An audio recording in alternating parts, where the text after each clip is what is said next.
ಆ ಜಿಲ್ಲೆ ಪ್ರವಾಸೋದ್ಯಮಕ್ಕೆ ಫೇಮಸ್. ಪ್ರತಿನಿತ್ಯ ಸಾವಿರಾರು ಸಂಖ್ಯೆಯಲ್ಲಿ ಪ್ರವಾಸಿಗರು ಬರ್ತಾರೆ. ಆದರೆ ಆಗಸ್ಟ್ ತಿಂಗಳಲ್ಲಿ ಪ್ರವಾಸಿಗರ ಸಂಖ್ಯೆ ಗಣನೀಯವಾಗಿ ಇಳಿಮುಖವಾಗಿದೆ. ಪ್ರವಾಸೋದ್ಯಮವನ್ನ ನಂಬಿರೋರಿಗೆ ಆತಂಕ ಶುರುವಾಗಿದೆ. ಈ ಕುರಿತ ಒಂದು ರಿಪೋರ್ಟ್ ಇದೆ, ಬನ್ನಿ ನೋಡ್ಕೊಂಡು ಬರೋಣ.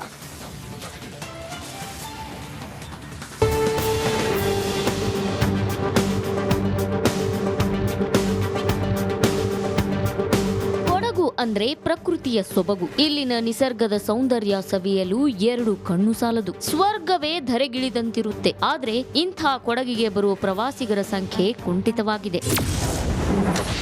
ವಯನಾಡು ದುರಂತ ಕೊಡಗಿಗೆ ಹೊಡೆತ. ಪ್ರವಾಸಿಗರ ಸಂಖ್ಯೆಯಲ್ಲಿ ಗಣನೀಯ ಇಳಿಕೆ. ಪ್ರವಾಸಿ ತಾಣಗಳಿಗೆ ಸಹಸ್ರಾರು ಸಂಖ್ಯೆಯಲ್ಲಿ ಪ್ರವಾಸಿಗರು ಬರ್ತಾರೆ. ಬೇಸಿಗೆ, ಮಳೆಗಾಲ, ಚಳಿಗಾಲ ಎಲ್ಲಾ ಸಮಯದಲ್ಲೂ ಪ್ರವಾಸಿ ತಾಣಗಳು ಫುಲ್ ಆಗಿರುತ್ತವೆ. ಆದ್ರೆ ಕೇರಳ ವಯನಾಡು ಭೂಕುಸಿತದ ಎಫೆಕ್ಟ್ ಕೊಡಗಿಗೆ ಹೊಡೆತ ಕೊಟ್ಟಿದೆ. ಕಳೆದ ಜುಲೈ 30ರಿಂದ ಪ್ರವಾಸಿಗರ ಸಂಖ್ಯೆ ದಿಢೀರಾಗಿ ಕಡಿಮೆಯಾಗಿದೆ. ವಯನಾಡಿನಲ್ಲಿ ಸಂಭವಿಸಿದ ಭೂಕುಸಿತದಿಂದಾಗಿ ಪ್ರವಾಸಿಗರು ಕೊಡಗಿಗೆ ಬರಲು ಹಿಂದೇಟು ಹಾಕ್ತಿದ್ದಾರೆ. ರೀಸನ್ ಏನಂದ್ರೆ, ಒಂದು ನಮಗೆಲ್ಲ ಗೊತ್ತಿರೋಗೆ ಒಂದು ವಯನಾಡು ಇನ್ಸಿಡೆಂಟ್. ಸೊ ಅದು ತುಂಬಾನೇ ಒಂದು ಇಂಪ್ಯಾಕ್ಟ್ ಆಗಿದೆ ಇಂಡಸ್ಟ್ರಿಯಲ್ಲಿ. ಸೊ ಆ ವಯನಾಡಲ್ಲಿ ಆಗಿರೋದು ಕೂರ್ಗಲ್ಲಿ ಆಗ್ಬೋದು ಅಂದ್ಕೊಂಡು ಒಂದು ರೆಡ್ ಅಲರ್ಟ್ ಇತ್ತು, ಆಮೇಲೆ ಆರೆಂಜ್ ಅಲರ್ಟ್ ಇತ್ತು, ಮತ್ತೆ ಮಳೆ ಕೂಡ ಹಾಗೆ ಕಂಟಿನ್ಯೂಸ್ ಮಳೆ ಇತ್ತು. ಹಾಗಾಗಿ ಒಂದು ಕೂರ್ಗ್ ಅನ್ನೋ ಒಂದು ಬ್ರ್ಯಾಂಡ್ ಡೆಂಟ್ ಆಗಿದೆ. ಪ್ಲಸ್ ಅದಕ್ಕೆ ಆ್ಯಡೆಡ್ ಆಗಿ ಚಿಕ್ಕಮಂಗ್ಳೂರು ಕ್ಲೋಸ್ ಮಾಡಿದ್ರು, ನಿರ್ಬಂಧ ಮಾಡಿದ್ರು, ಟೂರಿಸ್ಟ್ ಎಲ್ಲ ಮಾಡೋದನ್ನೇ ಒಂದು ನಿರ್ಬಂಧ ಮಾಡಿದ್ರು. ಹಾಗಾಗಿ ಅದು ಕೂಡ ಕೂರ್ಗ್ಗೆ ಸಚ್ ಅದು ಇಂಪ್ಯಾಕ್ಟ್ ಆಗಿದೆ. ಜನವರಿಯಿಂದ ಇಲ್ಲಿಯವರೆಗೆ ಒಟ್ಟು 13 ಲಕ್ಷ ಪ್ರವಾಸಿಗರು ಭೇಟಿ ನೀಡಿದ್ದಾರೆ. ಆದ್ರೆ ಕಳೆದ ವರ್ಷ ಇದೇ ಅವಧಿಗೆ 22 ಲಕ್ಷ ಪ್ರವಾಸಿಗರು ಭೇಟಿ ಕೊಟ್ಟಿದ್ರು. ಇದೀಗ ಪ್ರವಾಸೋದ್ಯಮದಲ್ಲಿ ಸ್ವಲ್ಪ ಚೇತರಿಕೆ ಕಾಣುತ್ತಿದೆ. ಅಲ್ಲದೆ ಪ್ರವಾಸಿಗರನ್ನ ಸೆಳೆಯಲು ಪ್ರವಾಸೋದ್ಯಮ ಇಲಾಖೆಯಿಂದ ವಿಶೇಷ ಅಭಿಯಾನ ಹಮ್ಮಿಕೊಳ್ಳಲಾಗಿದೆ. ಈ ವರ್ಷ ಜಾನ್ವರಿಯಿಂದ ಜುಲೈ ತನಕ ನಮಗೆ ಸುಮಾರು 13 ಲಕ್ಷ ಜನ ಬಂದಿದ್ದಾರೆ. ಕಳೆದ ಸಾಲಲ್ಲಿ ಇದೇ ಟೈಮ್ಗೆ ನಮಗೆ 22 ಲಕ್ಷ ಜನ ಇದ್ದರು. ಮಳೆಗಾಲದಲ್ಲಿ ಸುಮಾರು 2 ಲಕ್ಷ ಜನ ಆಗಸ್ಟಲ್ಲಿ ಕಡಿಮೆ ಆಗಿದ್ದರು. ತುಂಬ ಈ ಸರಿ ಹೆಚ್ಚು ಮಳೆ ಇದ್ದಿದ್ದರಿಂದನೂ ಮತ್ತು ವಯನಾಡು ದುರಂತದಿಂದ ಸ್ವಲ್ಪ ನಮಗೆ ಕೊಡಗಿಗೆ ಬರುವಂಥ ಟೂರಿಸ್ಟು ಕಡಿಮೆ ಆಗಿದ್ದರು. ಆದರೆ ಈಗ it is again a growing trend. ನಾವು ಸಹ ಪ್ರವಾಸೋದ್ಯಮ ಇಲಾಖೆಯಿಂದ ಈಗ ಸೆಪ್ಟೆಂಬರಿಂದ ಕ್ಯಾಂಪೇನ್ ಸ್ಟಾರ್ಟ್ ಮಾಡ್ತಾ ಇದ್ದೀವಿ. ಕೆಲವೇ ದಿನಗಳಲ್ಲಿ ದಸರಾ ಉತ್ಸವ ಆರಂಭವಾಗಲಿದೆ. ಈ ಹಿನ್ನೆಲೆ ಪ್ರವಾಸೋದ್ಯಮ ಇಲಾಖೆ ಸನ್ನದ್ಧವಾಗುತ್ತಿದೆ. ಪ್ರವಾಸಿಗರನ್ನ ಕೊಡಗಿನತ್ತ ಸೆಳೆಯಲು ಸಜ್ಜಾಗಿದ್ದಾರೆ.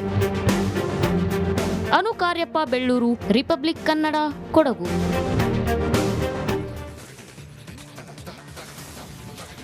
ಕಾಫಿ ನಾಡಲ್ಲಿ ಅರಣ್ಯ ಇಲಾಖೆ ವರ್ಸಸ್ ಕೃಷಿಕರ ನಡುವೆ ಸಂಘರ್ಷ ಶುರುವಾಗಿದೆ. ಅರಣ್ಯ ಒತ್ತುವರಿ ತೆರವು ಕಾರ್ಯಾಚರಣೆಗೆ ಕೃಷಿಕರು ವಿರೋಧ ವ್ಯಕ್ತಪಡಿಸಿದರು. ಅವರೀಗ ಸರ್ಕಾರವೇ ಒತ್ತುವರಿ ತೆರವಿಗೆ ಬ್ರೇಕ್ ಹಾಕುತ್ತಾ ಎಂಬ ಪ್ರಶ್ನೆಯನ್ನು ಮೂಡಿದೆ. ಈ ಕುರಿತ ರಿಪೋರ್ಟ್ ಇಲ್ಲಿದೆ ನೋಡಿ.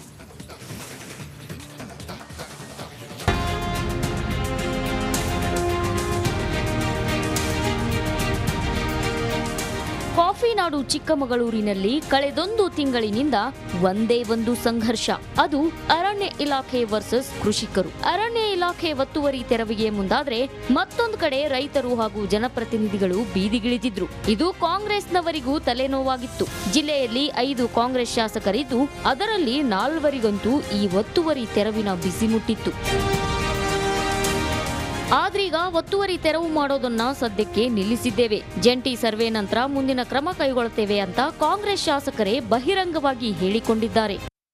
ಯಾರಿಗೆ 3 ಎಕರೆ, ಕನಿಷ್ಠ 3 ಎಕರೆ ಇದೆ, ಆ 3 ಎಕರೆ ಮೇಲ್ಪಟ್ಟು ಹೊರತು 3 ಎಕರೆವರೆಗೂ ತೆರವುಗೊಳಿಸಬಾರ್ದು ಅನ್ನೋ ಒಂದು ಸೂಚನೆಯನ್ನು ಕೂಡ ಈಗಾಗಲೇ ಕೊಟ್ಟಿದ್ದಾರೆ. ಅದರಲ್ಲೂ 3 ಎಕರೆಗೆ ಅವಕಾಶ ಮಾಡಿಕೊಟ್ಟಿದ್ದಾರೆ ತಾತ್ಕಾಲಿಕವಾಗಿ. ಇದು ಒಂದು ಕಡೆ. ಏನೇನು ಅರ್ಜಿಗಳು ಸಲ್ಲಿಸಿದ್ವಿ, ನಾನು ಮೊದಲೇ ಹೇಳಿದೆ, ತಾವು ಕೇಳಿದ ಪ್ರಶ್ನೆಗೆ ಯಾವ್ಯಾವ ಸರ್ವೆ ನಂಬರ್ಗಳಲ್ಲಿ ಅರ್ಜಿ ಇದಾವೆ, ಇತ್ಯರ್ಥ ಆಗದೆ ಅರ್ಜಿ ಬಾಕಿ ಇದಾವೆ, ಅವನು ಕೂಡ ತೆರವುಗೊಳಿಸಬಾರ್ದು ಅಂತೇಳಿ ಸ್ಪಷ್ಟ ಸೂಚನೆಯನ್ನು ಈಗಾಗಲೇ ಕೊಟ್ಟಿದ್ದಾರೆ. ಇನ್ನು ಜಿಲ್ಲೆಯ ಕಾಂಗ್ರೆಸ್ ಜನಪ್ರತಿನಿಧಿಗಳಿಗೆ ಇದು ನುಂಗಲಾರದ ತುಪ್ಪವಾಗಿದೆ. ಧ್ವನಿ ಎತ್ತದೇ ಇದ್ರೆ ಇದನ್ನೇ ವಿರೋಧ ಪಕ್ಷಗಳು ಅಸ್ತ್ರವಾಗಿಸಿಕೊಳ್ಳೋ ಸಾಧ್ಯತೆ ಇದೆ. ಆದ್ರೀಗ ಒತ್ತುವರಿ ತೆರವು ಸ್ಥಗಿತವಾಗಿದೆ ಅಂತ ಹೇಳೋ ಮೂಲಕ ಕೊಂಚ ನಿಟ್ಟುಸಿರು ಬಿಟ್ಟಿದ್ದಾರೆ. ಇನ್ನು ಕಲಾಪದಲ್ಲಿ ಕಸ್ತೂರಿ ರಂಗನ್ ವರದಿಗೆ ರಾಜ್ಯ ಸರ್ಕಾರದ ನಿಲುವೇನು ಎಂಬುದನ್ನ ಹೇಳಬೇಕು. ಅದಕ್ಕೆ ಈಗಾಗಲೇ ಜಿಲ್ಲೆಯ ಜನಪ್ರತಿನಿಧಿಗಳು ಸಿಎಂ ಸಿದ್ದರಾಮಯ್ಯ ಅವರ ಭೇಟಿ ಮಾಡಿದ್ದಾರಂತೆ.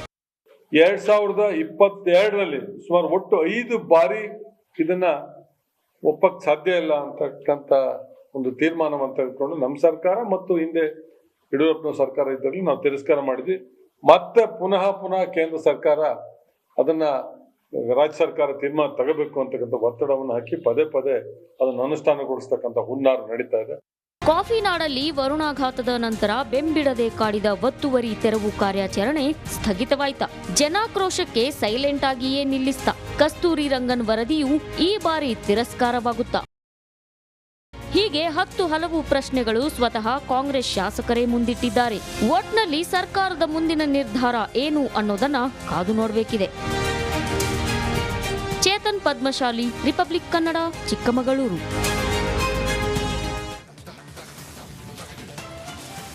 ಕಳೆದ 15 ವರ್ಷಗಳ ಹಿಂದೆಯೇ ಆ ಪ್ರದೇಶವನ್ನ ಮುಳುಗಡೆ ಪ್ರದೇಶ ಅಂತ ಘೋಷಣೆ ಮಾಡಲಾಗಿತ್ತು. ಆದರೆ ಆ ಗ್ರಾಮದ ಜನರನ್ನ ಮಾತ್ರ ಸ್ಥಳಾಂತರ ಮಾಡ್ತಿಲ್ಲ. ಹೀಗಾಗಿ ಅಲ್ಲಿನ ಜನರ ಬದುಕು ಅಕ್ಷರಶಃ ಅತಂತ್ರವಾಗಿದೆ. ಎಲ್ಲಿ ಏನಾಯ್ತು ಅಂತೀರಾ? ಈ ಸ್ಟೋರಿ ನೋಡಿ.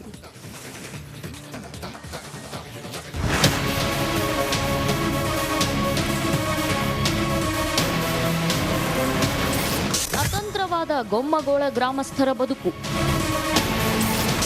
ನಿರಾಶ್ರಿತರಂತೆ ಜೀವನ ನಡೆಸುತ್ತಿರುವ ಗ್ರಾಮಸ್ಥರು.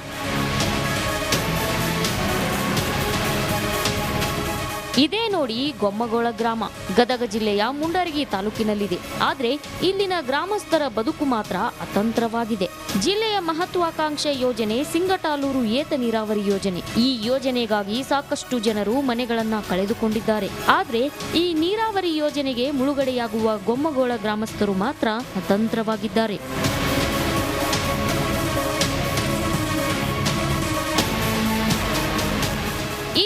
ಸರ್ಕಾರ ಗೊಮ್ಮಗೋಳ ಗ್ರಾಮ ಸ್ಥಳಾಂತರ ಮಾಡಬೇಕು ಅಂತ ಗ್ರಾಮಸ್ಥರಿಗೆ ಪರಿಹಾರ ನೀಡಿದ್ರು. ಗ್ರಾಮದಿಂದ ಸ್ವಲ್ಪ ದೂರದಲ್ಲಿ ಸ್ಥಳಾಂತರ ಮಾಡಲು ಕೋಟ್ಯಾಂತರ ರೂಪಾಯಿ ಖರ್ಚು ಮಾಡಿ ಜಾಗ ಗುರುತಿಸಿ ಅಭಿವೃದ್ಧಿ ಮಾಡಿತ್ತು. ಆದ್ರೆ ಸಕಾಲದಲ್ಲಿ ಗ್ರಾಮವನ್ನ ಸ್ಥಳಾಂತರ ಮಾಡಲಿಲ್ಲ. ಈಗ ಗ್ರಾಮಸ್ಥರು ಆ ಜಾಗಕ್ಕೆ ಹೋಗಲು ಒಪ್ಪುತ್ತಿಲ್ಲ. ಸರ್ಕಾರ ನಮಗೆ ಮತ್ತೊಮ್ಮೆ ಪರಿಹಾರ ನೀಡಬೇಕು. ಆಗ ನೀಡಿದ ಪರಿಹಾರದಿಂದ ಮನೆ ನಿರ್ಮಾಣ ಮಾಡಿಕೊಳ್ಳಲು ಆಗ್ತಿಲ್ಲ ಅಂತ ಹೇಳ್ತಿದ್ದಾರೆ. ಆಮೇಲೆ ಹೊಸ ಊರಿಂದ ಹಳೆ ಊರಿಗೆ ಬರೋಕೆ ದಾರಿ ಇಲ್ಲ, ಉಳಿದ ಜಮೀನಿಗೆ ಹೋಗೋಕೆ ದಾರಿ ಇಲ್ಲ. ಎಲ್ಲ ಅತಂತ್ರ ಮಾಡಿ ನಮ್ಮನ್ನು ಇಲ್ಲಿನೂ ಬದುಕೋಕ್ಕಾಗದ ಅಲ್ಲಿ ಬದುಕೋಕ್ಕಾಗದ ಅತಂತ್ರ ಮಾಡ್ಯಾರ ಸರ್ಕಾರದವರು. ಬಂದ ಬರ್ತೀವೊಮ್ಮೆ ನಾವು ಕೇಳ್ತೀವಿ, ಮಾಡಿಕೊಡ್ತೀವಿ ಅಂತಾರೆ, ಯಾರು ಹೊಳ್ಳಿ ಬರೋದಿಲ್ಲ. ಇಲೆಕ್ಷನ್ ಇದ್ದಾಗ ಒಮ್ಮೆ ಬರ್ತಾರೆ, ಇಲೆಕ್ಷನ್ ಮುಗಿದ್ಕೂಡಲೇ ಹೋಗಿಬಿಡ್ತಾರೆ. ದೇವಸ್ಥಾನ, ಸಮುದಾಯ ಭವನ, ರಸ್ತೆ, ಶಾಲೆಗಳನ್ನ ನಿರ್ಮಾಣ ಮಾಡಲಾಗಿದೆ. ಆದ್ರೆ ಆ ಜಾಗದಲ್ಲಿ ಈಗ ಜನರು ವ್ಯವಸಾಯ ಮಾಡುತ್ತಿದ್ದಾರೆ. ಹೀಗಾಗಿ ಕಳೆದ ಹಲವು ವರ್ಷಗಳಿಂದ ನಿರಾಶ್ರಿತರ ಹಾಗೆ ಜೀವನ ನಡೆಸುತ್ತಿದ್ದೇವೆ ಅಂತಾರೆ ಗ್ರಾಮಸ್ಥರು.